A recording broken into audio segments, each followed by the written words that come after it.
Welcome to Autism Knows No Borders. Discover what's possible when people impacted by autism inspire change and build community. Together with the Global Autism Project, here's your host, Rachel Harmon.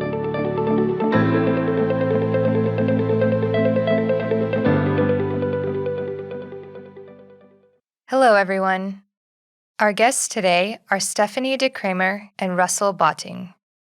Stephanie and Russell are employees at Auticon, which is an IT consulting business that employs over 200 adults on the autism spectrum as IT consultants.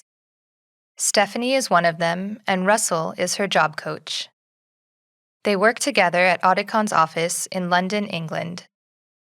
With branches across the UK, US, Canada, Germany, France, Switzerland, and Australia, Auticon is an international social enterprise whose mission is to improve the employment aspects of autistic people.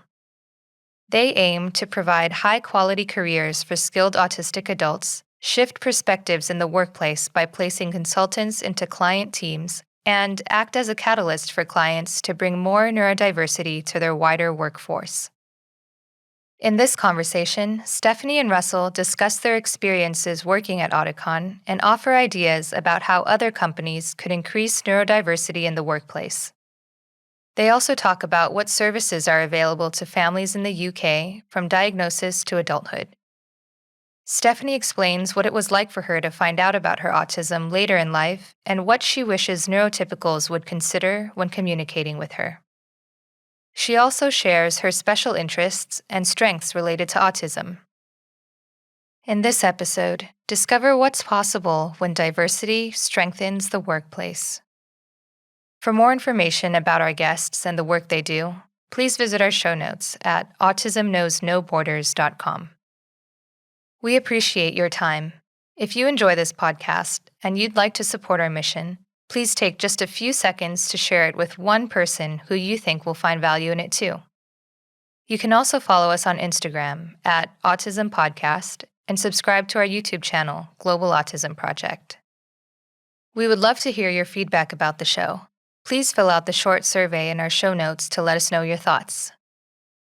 And now, I present you, Stephanie Decrammer and Russell Botting. Hello, Stephanie and Russell. Welcome to Autism Knows No Borders. Thank you for being here today. Hello, nice to be here. Thanks for having us. Hi. Could you please briefly introduce yourselves? Stephanie, would you like to start us off? Yes, so I've been working at Auticon for 2 years now. I'm currently on a project with KPMG, which is very well known. We get to work on all sorts of different client projects here. My main interests outside of Auticon are professional wrestling, like WWE professional wrestling, and I also like rock music and video games. Nice. Thank you. And Russ, how about you?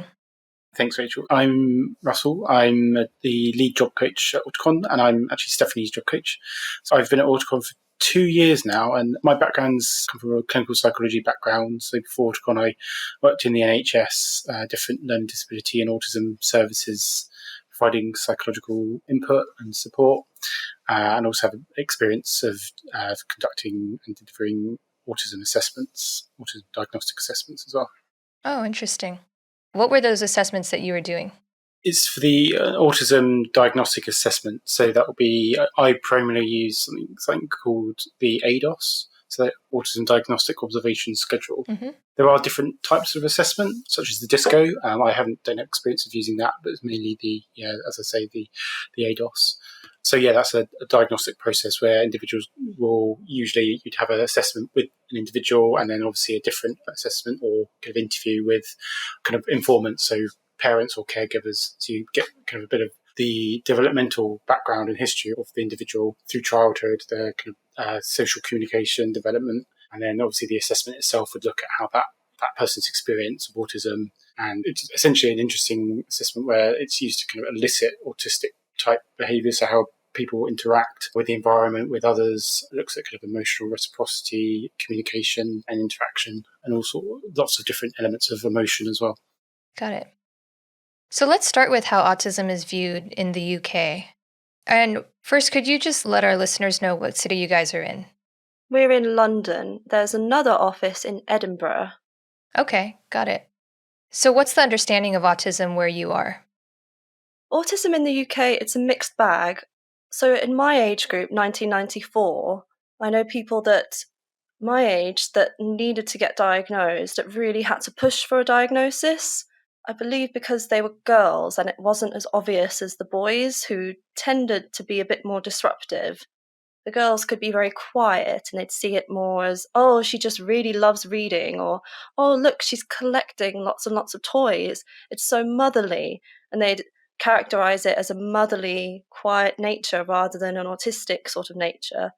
So a lot of people I know tended to get diagnosed a bit later in life, such as myself, and some of the provision after you turn 18 drops off. We have local councils and local authorities that are supposed to be in charge of different areas, and it tends to be very organised when you're in school, and once you become an adult, people find that a lot of the services bottom out from underneath you, and you're suddenly in the adult world. But we all know that autism is a lifelong condition. It doesn't just stop when you're an adult. Mm-hmm. And how old were you when you were diagnosed?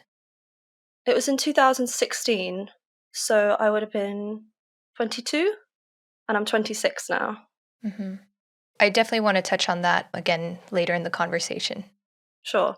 So, what kinds of services are available for families from the point of diagnosis?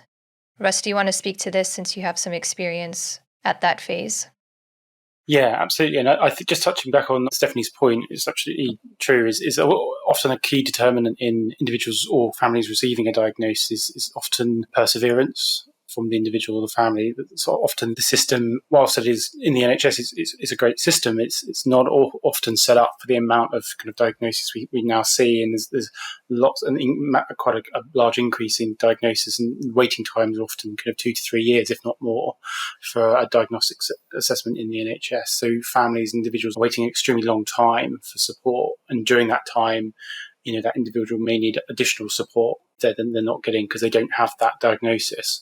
That's probably one area where I think we're still kind of not quite there yet, even though we do, I think, compared to kind of maybe 5-10 years ago, we certainly as a mentality shift, potentially, and a kind of, there is more education, I think, on autism, and there's more awareness than maybe there was. But as I think you said, there's a bit more to go, because we still see that individuals with autism are marginalised in society, whether that's through stigmatisation, whether it's equal access to the job market, which is why Auticon kind of exists, health inequalities, and the involvement in the criminal justice system. So it's mainly as a victim or witness rather than necessarily a kind of a perpetrator. But all these different kind of elements are really, really kind of come together to show that we're not quite there yet. But there are, as you say, there are services there to support people. And I think the first port of call really is primary care. So GP services should be, and I think are getting better at setting up to kind of understand what autism looks like. That like Stephanie said, that everyone is different and everyone's experience of autism is different, and to knowing the right questions to ask. Hopefully that there is a feeling that primary care is more able, more and adaptive to kind of understanding when a referral for a diagnostic assessment is necessary. But there are other services such as the National Autistic Society. If you're from the US, primary care is like your family doctor, GPs and family doctors. So that's the doctor you start with, and who then signposts you to the other more specialist areas. Yeah, absolutely. So someone like the GP or kind of nurses would usually be considered primary care. But we also, if we think about families of young children, so SEN, SENCO, so special educational need coordinators in schools, there'd also be a really key point of contact. And if an individual or family isn't already known in school to have an SENCO coordinator, then I think it's often about making sure that the school or the primary care services are aware of the support that can be offered to individuals and families. But the NAS are a really good source of both research, diagnostic assessments. They also do workplace assessments, so a really good source of information and guidance for anyone that's thinking or going through a diagnosis or has questions about potentially autism. And they're also really good at kind of signposting to local charities, local services in person's area. There's also another charity called Ambitious About Auticon, Autism, that do a similar thing. So around education, information, advice, residential services, and employment support. So they would be a good source of support. But there are actually lots of forums and kind of social media accounts where lots of people can understand, get information, and seek support from kind of peer groups, what they should do. But I guess a really good first start would be kind of something like the NHS website in the UK, where they can go to see what avenues are the best for them, really. Mm-hmm. And all of this is provided by the government, or do families have to pay out of pocket? We have a national insurance system, so we do end up paying for it. It is socialised medicine. The NHS can be amazing in some ways. If you go to the doctor's office and say you have chest pains, they will see you in a minute, less than a minute. But for other things, if you want, for instance, a hip operation, you need to get a new hip or something like that, people have been known to wait 2 years and they're incapacitated for that long, so they're unable to work. So the US system, it's better if you want to work and get back into work quicker, whereas the UK system is amazing in some areas. But I believe David Cameron, who was one of our last prime ministers, a couple prime ministers back, he wanted to pledge £4 billion extra pounds into mental health in the NHS because that's been chronically underfunded. The wait times have been horrific for mental health care. So it's not all doom and gloom, because that 4 billion is trickling through now, and hopefully that will help for the future. Mm-hmm. Yeah, and just touching on Stephanie's point, as I said earlier, the waiting times for a diagnosis, for example, are quite long. So whilst the individual wouldn't pay for the assessment, lots of times people would seek private diagnosis assessments, which they would invariably pay for. So, I mean, part of the need for getting time frames or waiting lists kind of shorter is that people wouldn't necessarily have to be paying for private diagnosis. But yeah, expediency is really kind of the point, really, that if people have a real need for a diagnosis and are going to find that useful, having to wait 2-3 years is often a lifetime. So yeah, lots of things that can be changed, I think. You could be out of work for that long. Yeah. Mm-hmm. There was only one point relating to kind of different options that are available. I think we didn't mention access to work. We do government funding support for any employee. They can access support from access to work. So if anyone considers themselves to have a physical or mental health disability, they can talk to their employee about access to work, and you can have workplace assessments which look at the environment. So we do our own workplace assessments at Auticon, but if you talk to your employer about access to work, it's the employer that would go through the access to work process, but that would be for you. And you can get support in terms of reasonable adjustments. You can actually get general mental health support as well. And yeah, that can be a really useful source of support for individuals that feel that they do need support at work. Yeah, so it sounds like there's been a lot of progress, but there's still ways to go in some areas. What are some misconceptions about autism that you still run into? That it's incredibly dramatic and it's super obvious, and that if you smile or make eye contact, you can't be on the spectrum. If you see any of my friends that are on the spectrum, it's not super obvious. In fact, pretty much most of the consultants we have at Auticon, once you get to know them, they all are just really interesting, cool people, and especially the ones that don't talk as much as, say, me or another more extroverted person on the spectrum. Once you find something that they like to talk about, they will light up, like they will animate even the most quiet person. That's how I've connected. I've really tried to connect with the other people in the office, and the job coaches are really good at bringing out that side of people to connect with them. Mm-hmm. And Stephanie, you said that you were diagnosed when you were 22, right? Mm-hmm. Late. What was that like for you to discover that about yourself at that point in your life? It was intense. I remember crying a lot, but it was like happy tears, because suddenly a lot of things made sense. And I remember right before I got diagnosed, I just felt really confused about all these situations. Why does this stuff keep happening? And it was a big emotional experience. And it explained so much stuff. Like, I had all these hearing tests when I was age 3, age 4, and they thought because I didn't look around or respond to my name, they thought it was because I was deaf rather than because I just was more interested in what I was playing with and I didn't want to, they'd rattle like, hey, Steph, come here. And if you're on the spectrum, you're like playing with whatever you're playing with and you don't care. And the eye tracking, if you look at your mum and if your mum's eyes contact, if she looks at a toy, a kid is supposed to be able to see that the mum has switched their gaze and then follow the gaze and look at the toy that the mum's looking at. And lots of subtle things like this. So I had lots of operations on my ears. I have tinnitus now, permanent tinnitus, because I had 3 sets of operations on my ears. They kept thinking, why aren't her symptoms going away? Her hearing looks fine, but she's not responding. She's not listening. And knowing my diagnosis now at the age of, then 22, now 26, now I feel frustrated that I had all those unnecessary investigative operations on my ears because it wasn't a hearing problem. It was a listening problem. Mm. How does your autism affect your life now? I would say it affects my communication with people. A lot of times people think I don't want to talk to them, when actually I do, I just don't know what to say. I've had this very recently. With friendships, you need to water a plant like you water a friendship. You keep checking in with someone. And my experience is I need less watering to maintain a friendship. So people keep asking me, how are you? How are you? And to me, that seems repetitive. And I don't always respond to that. And they think that it's me ignoring them or not wanting to talk.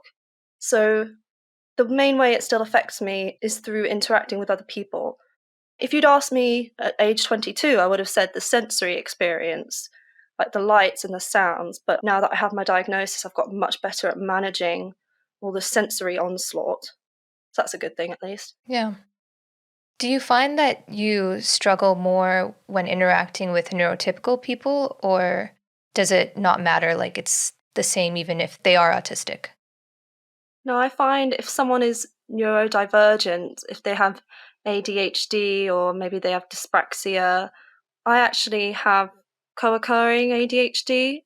So I know quite a few people in the ADHD circles, and through university, meeting other people with all sorts of different things. And I do find that you're on a certain wavelength that you kind of get each other.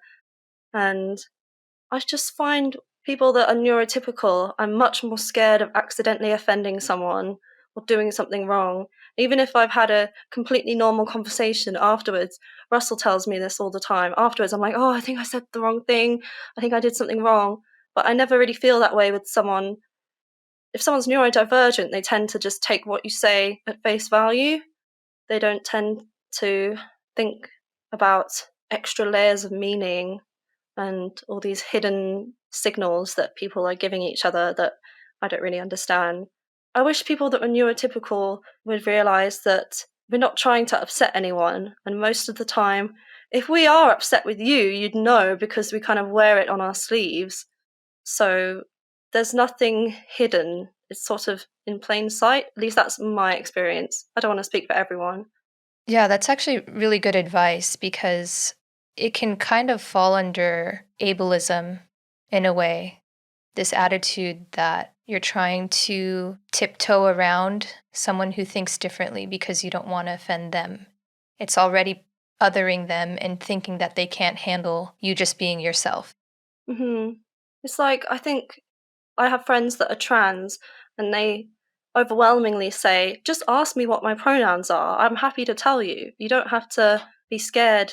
Like, they'll tell you if you ask them. So if you're not sure about something, you can just be direct with someone. And I found that people that are neurodivergent or people that are LGBT plus, they're happy to be honest with you. Mm-hmm. So, Stephanie, what are some of your strengths related to autism? I'm very good at acting now because having been diagnosed so late, I'm very used to acting and fitting in, like being forced to fit in. So I love wrestling, which, if you know, pro wrestling is acting, is predetermined. Yeah. So the theatrical side of that is, yes, spoiler alert, it's fake. Really? So some of my strengths can really show through with that. And on the sport side of it, I think it's a stereotype that people on the spectrum are bad at sports. They're usually very good at something, and I'm very good at learning the technical moves and knowing how to fall properly and following instructions. You know, if you fall on your arm and twist your arm, you're going to hurt yourself, but if you fall flat on your back, it's nice and safe. So that's very important in wrestling. And I know people that are very, very good at video games, who are very skilled. It might not be celebrated as much as more traditional sports, but esports, like speed running, where you play a video game really, really, really fast and you beat the level quicker than anyone else on the planet has ever beaten the level before. I can't do that myself, but I just think that's really, really cool. You have the like hand and thumb and eye coordination and the patience to do that. Then I got a hats off to you. How did you get into wrestling?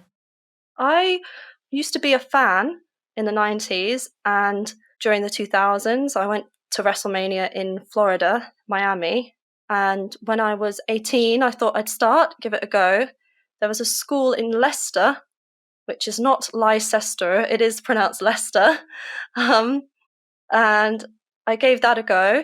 My sister started doing it as well, after me, not before me, I might add. There's a little sibling rivalry there. I had to stop for a few years during university. There was no professional wrestling society.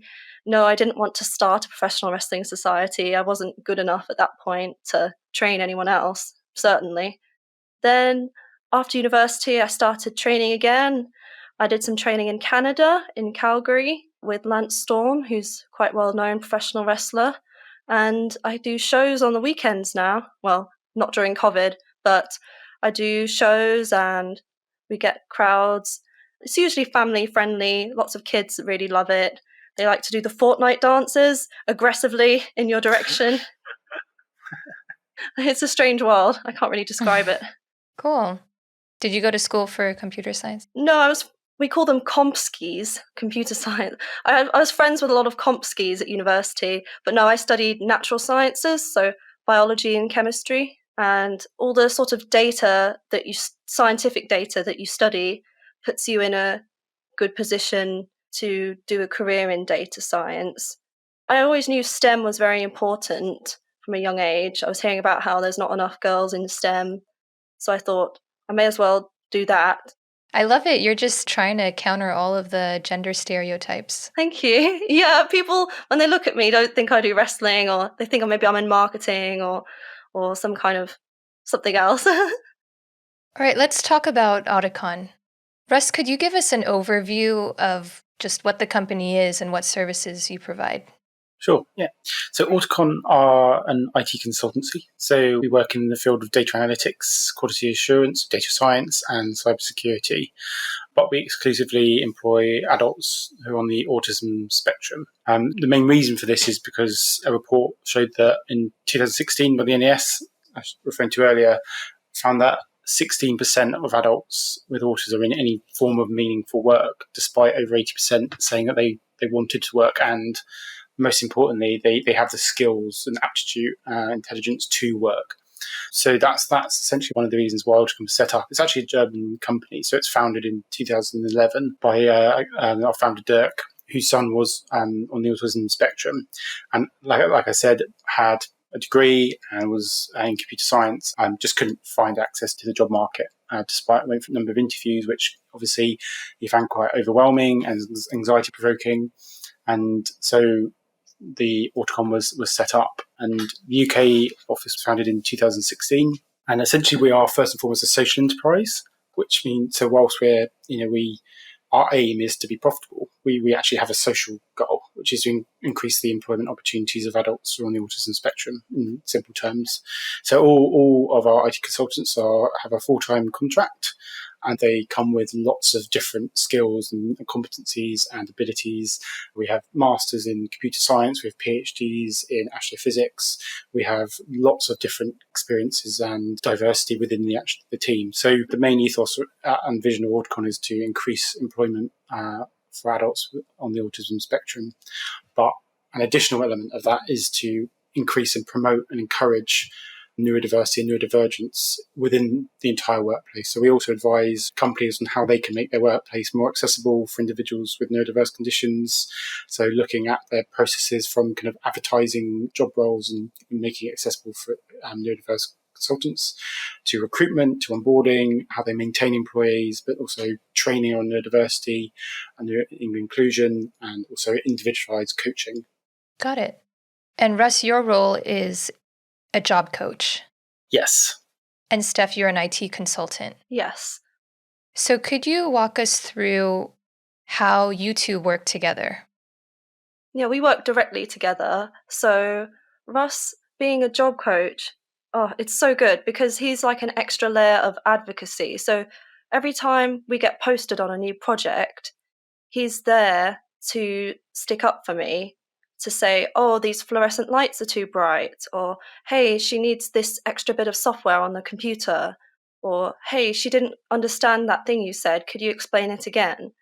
And I could say those things. Russell always gives me the option if I want to say that for myself. It's not that the job coach speaks instead of you. It's just I find it so reassuring to have someone else on my side. And it does feel like they're on your side. It's an extra layer of someone that knows how to translate. It's like having a translator if you were in another foreign country. Like, you wouldn't want to go to a foreign country without a guide, would you? So it's like if I went to Japan, it'd be really cool to have someone that could speak both Japanese and English to say, hey, look over this way, or hey, watch out, this part's really steep. This part might be difficult, so mentally prepare for Mount Fuji, whatever mountain you're going to climb. Mm-hmm. Cool. Russ, do you have anything to add from your side? Yeah, that's really nice to hear from Stephanie. It's really interesting that that analogy is really quite fitting. And I think of the kind of translator role, what I try and kind of encourage is what Stephanie was saying was self-advocacy. And obviously every consultant is different and they will require a different level of support. And I think the self-advocacy comes in because lots of potentially consultants, when we talk about communication about or around the client, there is a sense that they're not sure how to gauge certain questions, or, for instance, emails, how would they come through, what tone to give, or, is this okay to kind of say this? And what I guess I see my role as saying, actually, what you've said there is absolutely fine. Like, you don't need to worry about, offending anyone, or am I saying the wrong thing, or, is this too detailed, or am I not giving enough detail? And I kind of really see my role as being the kind of mediator between that and saying, yeah, it's fine. It's absolutely, your communication there is absolutely fine. That's kind of what I see. But what we really do is kind of understand that person's experience, their opinion, not just kind of at work, but also their experience of autism generally, coming from, childhood, and hopefully, as you get to know someone, build rapport with the consultant, that relationship comes through. That really helps build that trust in the coaching consultant relationship, I think. But I think as Stephanie alluded to, we do, before any consultant goes on to a project, the coach will often do training on autism and neurodiversity generally, kind of awareness training with the client, and then we'll do a specific briefing on the actual consultant themselves. So the way we do that is because, sometimes the people that are on the training, they actually come, but they may not necessarily work directly with the consultant. So what we do is we want to have the ability to give every client we see awareness in autism. So if they never work with Auticon again, that's fine. At least they're now autism aware. Mm-hmm. I think that's kind of, in terms of a social goal, what we really want to do is yes, first and foremost, we want the people that we're training to understand Stephanie, or understand the other consultants, but we also want them to take something away, and that's that every one person with autism is different. These are the kind of what you need to be aware of, but how they can take that forward into their business and hopefully drive that neurodivergence movement further within the company. Mm-hmm. And your job coach isn't the same as your line manager. Okay, what's that? So your line manager will be sort of you almost have two. You have your line manager while you're on a client project. So for instance, at KPMG, I've got a line manager there. And then I've got a line manager, Patrick, here at Auticon, that I'll be asking things like annual leave or career progression. Mm-hmm. And if I've got more questions about my well-being, or something like, I've had a bad week, I'd speak to Russ about that more than I would Patrick. And if I don't know how to ask Patrick something, then I could ask Russ instead. And there's things that you might want to keep confidential on one side or the other. And I found Auticon as a company to work for has been really good at respecting that. And you feel like you've got a lot more breathing room by having a line manager and a job coach separate. Mm-hmm. And I think just to add to that, I think one thing Stephanie will probably agree with me that I am extremely non-technical. So I don't know anything about the kind of data analytics side. She's really, really gifted in analytics and data. And I whilst I kind of can engage in a conversation, that's where Patrick and her will have more of a technical discussion based on the project. But if there's anything around communication within the project, then I can kind of mediate those conversations, if that makes sense. Yeah. So how often are you two meeting? I mean, are you working together every day or just checking in as needed? It's about once a week. We'll have a regular session once a week, and then I can also check in as needed. Mm-hmm. Got it. And I imagine, Russ, you are the job coach for a number of IT consultants. Yeah, so we generally have around 7 or 8 consultants per job coach. Okay. Cool. This is really fascinating. Steph, had you been employed before? Yes, so I've had different jobs. Straight out of university, I was employed by the NHS, which is our National Health Service. I did data there. And I've also been employed by the university I studied at, Cambridge, for their alumni centre, doing database work. And then here at Auticon. Okay. And how would you say the company culture is at Auticon?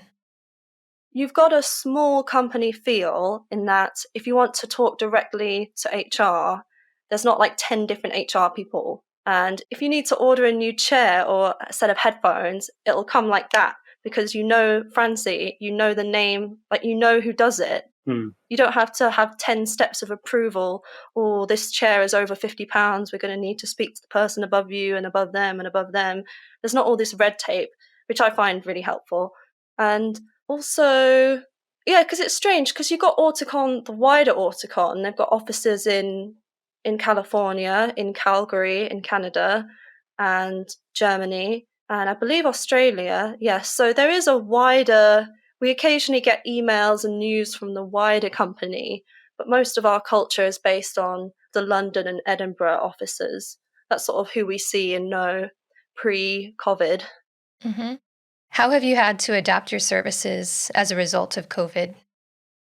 Yeah, that is a very good question. I mean, I only can speak anecdotally, but yeah, I guess first and foremost, we're not necessarily working from home, are we? We're kind of being forced to work from home in time of pandemic. So I guess it's important to kind of sometimes acknowledge that. So generally, some people find it actually okay, working from home. And actually, ironically, one of the kind of the key messages in terms of reasonable adjustments that we would have made before COVID to our clients was, consultants having the option of working from home. And actually, for a lot of our consultants, that is their preference. Why is that? Because, it's a sensory environment they know, they're used to, and, there are no necessarily, kind of off-putting distractions. They may be with support networks that they prefer. There's no need to kind of commute into London, which again has a massive cumulative kind of impact on sensory processing. So it's not really surprising that a lot of consultants from an anecdotal perspective are finding the kind of real world implications of the lockdown manageable. That's notwithstanding the kind of additional impact that generally being part of a pandemic is going to cause, exacerbate anxiety, dips in, productivity and concentration, I think are just the norm for a lot of people. So I think coaching is often about kind of trying to show that kind of that balance and say, actually, well, everyone's in the same situation. I think, everyone's, to some extent is going through the same situation, and it's fine to have days where you don't feel as productive and you don't feel quite as it's got concentration dips and things like that. But I think, and a lot of it's around kind of supporting consultants to manage and tolerate the uncertainty that we can't control. So a lot of what we're going through at the moment is outside of our control, and we just have to take kind of things a step at a time. And that's mainly where I find kind of job coaching support going at the moment in terms of managing consultants' kind of mental well-being and in those respects, really. Steph, do you have something to add? Well, those outside the UK who might not know, we've been in complete lockdown this November, which means no nails, no lashes, no pubs, no haircuts, no takeaways. Well, yes, takeaways. Pretty much takeaways is the only thing you can do. So good for you if you're Deliveroo. But yeah, so it's been mostly negative. The one positive to come out of this pandemic, which is the only positive in my mind, it's not been worth all the suffering that's been going on, but the one positive there is that companies are realizing that work from home is going to be here to stay, and if they want to stay relevant, they have to allow employees to work flexibly. Not just the employees that have children, but the employees that might want to work from home for other reasons. I've read some blog posts in Japan where Japan has an insane working culture. You have to stay in the office. If your boss is still in the office, doesn't matter if he or she came in at 3 p.m. If they're still in the office at 9 p.m., you stay there, and then you go with the boss for drinks afterwards. Yeah, I used to live in Japan for a couple years. Oh! So I can definitely attest to that. Yeah. Whereabouts in Japan? I was living in Tokyo. Amazing. Yeah, so you know all about that then. And companies before, they were saying there's no way you can do work from home, and now they're sort of suddenly okay with it. Mm-hmm. They have to be. Yes, I think a lot of companies are realizing that. I can speak for the Global Autism Project. We've had to leave our New York office, and we're all working remotely now from different corners of the world, and realizing how much more we can do from this virtual landscape. And it's in these situations, I think, that you're also forced to think creatively and kind of innovate, and new ideas can actually come out. Yeah. So when you are working together and you're offering this kind of mental well-being coaching, Russ, do you guys set goals for Stephanie that you can kind of measure along the way and make sure that she's meeting them? As I said, I think the job coaching process, for me anyways, is very much directed by the consultant. So I think there have been times where, for instance, Stephanie has said, okay, this is something I want to focus on. Can we talk about it in our next session? Or I want to make sure that you can you remind me about it?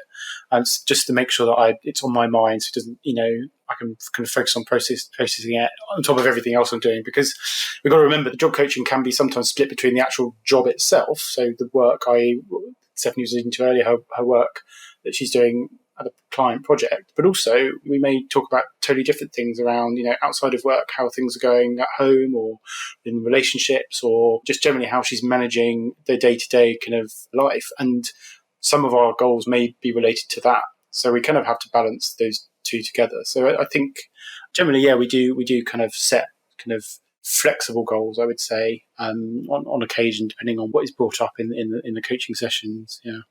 Mm-hmm. All right, guys. I'd like to close with one last question.